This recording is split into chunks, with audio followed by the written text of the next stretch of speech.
Kia ora folks, just showing you how to make sourdough bread. As you can see, I'm starting with flour, 250 grams, got to double that to make 500, putting it in the bowl there.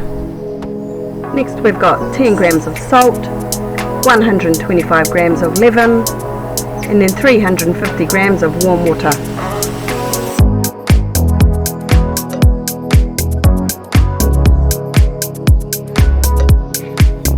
So now we're just going to bring it all together to create a shaggy dough. So I'm just pulling down the sides, putting it to the middle, and just getting it together so that it creates a shaggy dough.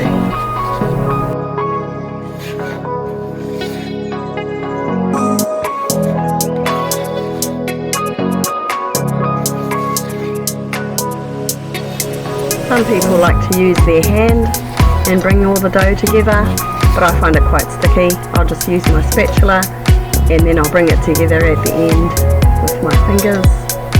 Or you might want to use gloves, it's really up to you.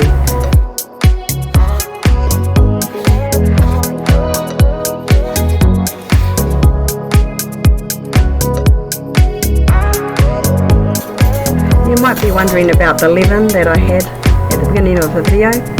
I'll have to make another video to show you how to process that leaven to get it nice and risen, ready to go into our bread.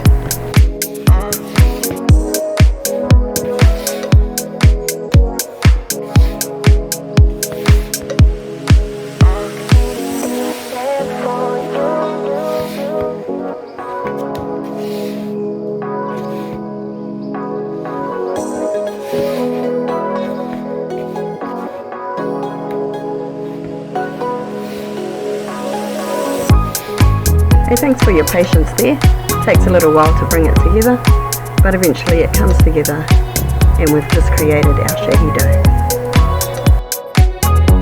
Now we're just going to cover it and let it rest for 30 to 60 minutes before we begin our stretch and folds.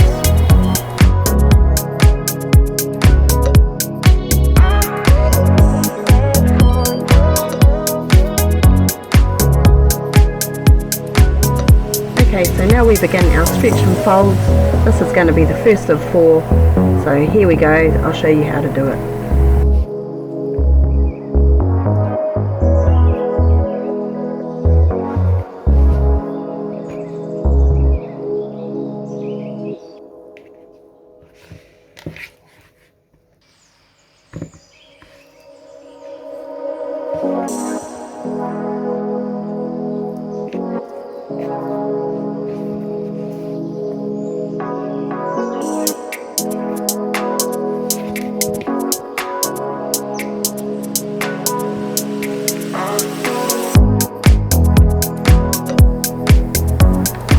Okay, so I've just done 8 stretch and folds, so we're going to cover it again and let it rest for another 30 minutes, and then we'll have 3 more times repeating that stretch and fold process.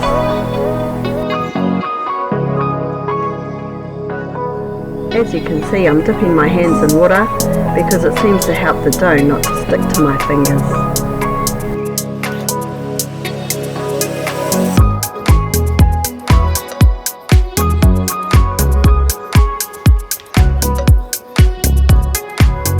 I hope you're enjoying the bread making process. If you want to know where I get the food covers from, I get them from Temu, and you can get gloves from there as well, but I ran out this time and I accidentally put a hole in the cover of my food cover, but that's alright, I'll replace it next time.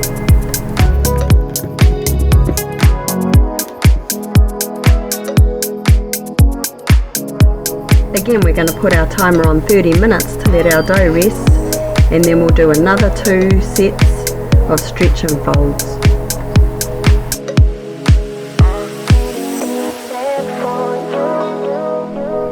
Wow, look at that, it's looking really great.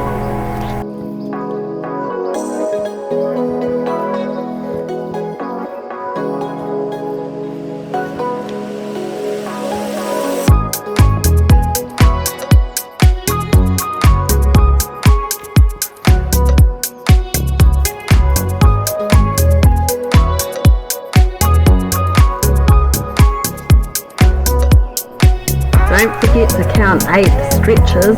Sometimes I forget to count. Okay, cover it and let it rest again for another 30 minutes before our last stretch and fold.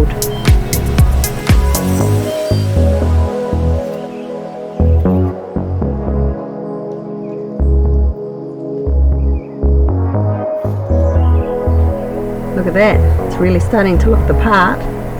It's nice and strong, stretchy. It's looking really good.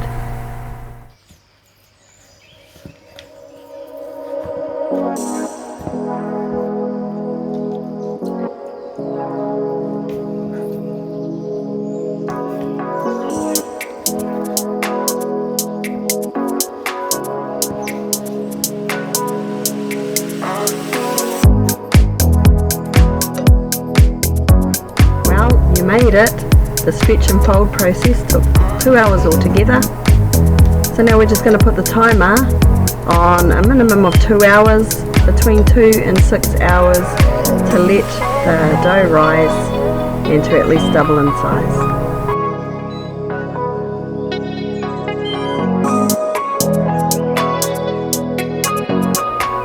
Okay, so I just waited 2 hours and I'm ready to get it out of my bowl. And we're just going to shape it and make it a nice shape that you want, and then you can put it into whatever you're going to cook it in, a pot or a banneton or a bowl or a basket, whatever shape you're looking for, that's what you're going to put it into.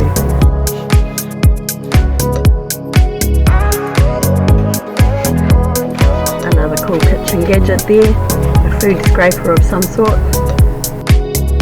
Otherwise you can just gently guide it out with your hand. It'll soon come out of the bowl.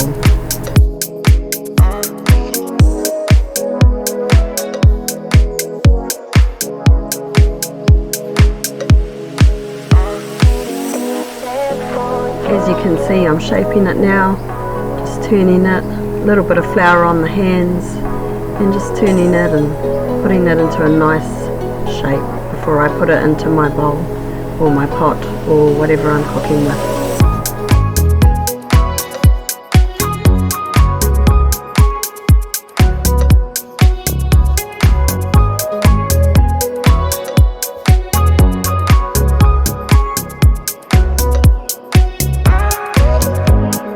So I've already got a pot prepared with some baking paper in it, and I've just put a bit of water underneath there so it's sticking to the bottom there. And I'm just going to be cooking it, or should I say baking it rather, in the oven in my pot with the lid on. But before that happens, we're going to cover it and we're going to put it in the fridge for the night for up to 12 hours. So for me it's going in at night and I'll get it out in the morning ready to bake. Well, it's the morning, rise and shine. We're going to turn our oven to 230 degrees Celsius on bake so that our oven can heat up and preheat, ready to put our dough in.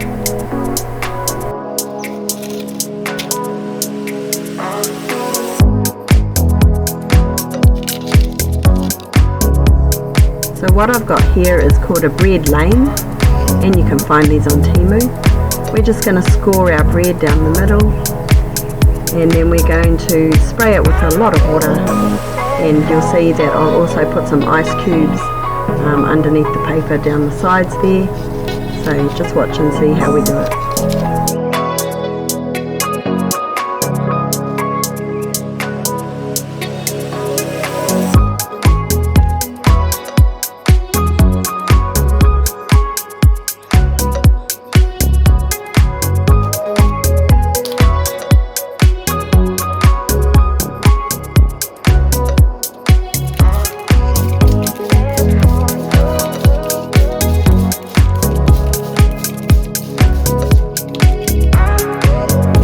Give it plenty of water, it's a thirsty loaf.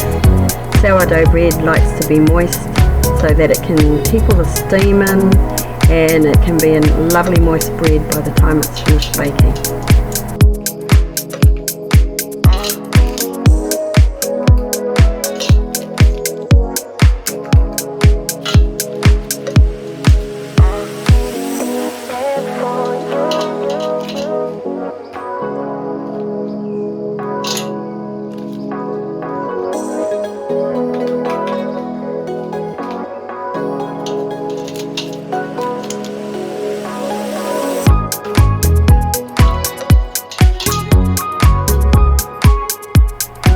Covering it now with a lid, then going to pop it in the oven, and it's going to keep all the steam inside there and keep it a nice moist bread loaf.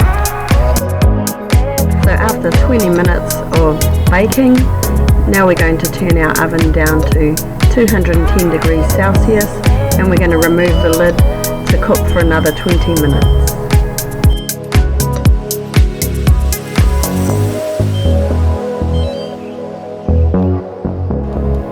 And here's what it's looking like halfway through. Delicious. I actually left mine in for a further 20 minutes because I had put it into the oven cold straight from the fridge. So if you're going to do that and not let it get to room temperature, then I suggest you cook it for a further 20 minutes just like I did, since I cooked it straight from the fridge. Now I'm just letting it rest for 5 minutes before I remove it from the pan, and I'll let it cool on the wire rack.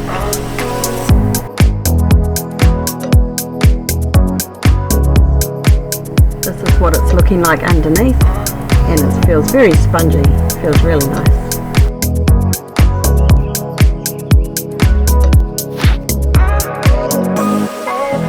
Now we just have to leave it an hour before slicing.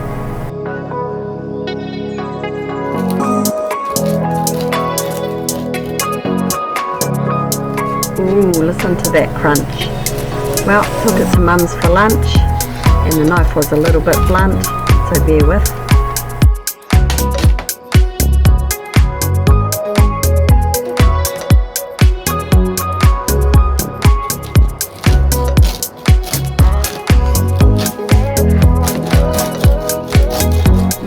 The smell of freshly hot baked bread. Very nice and soft, moist. Can't wait to put butter on it.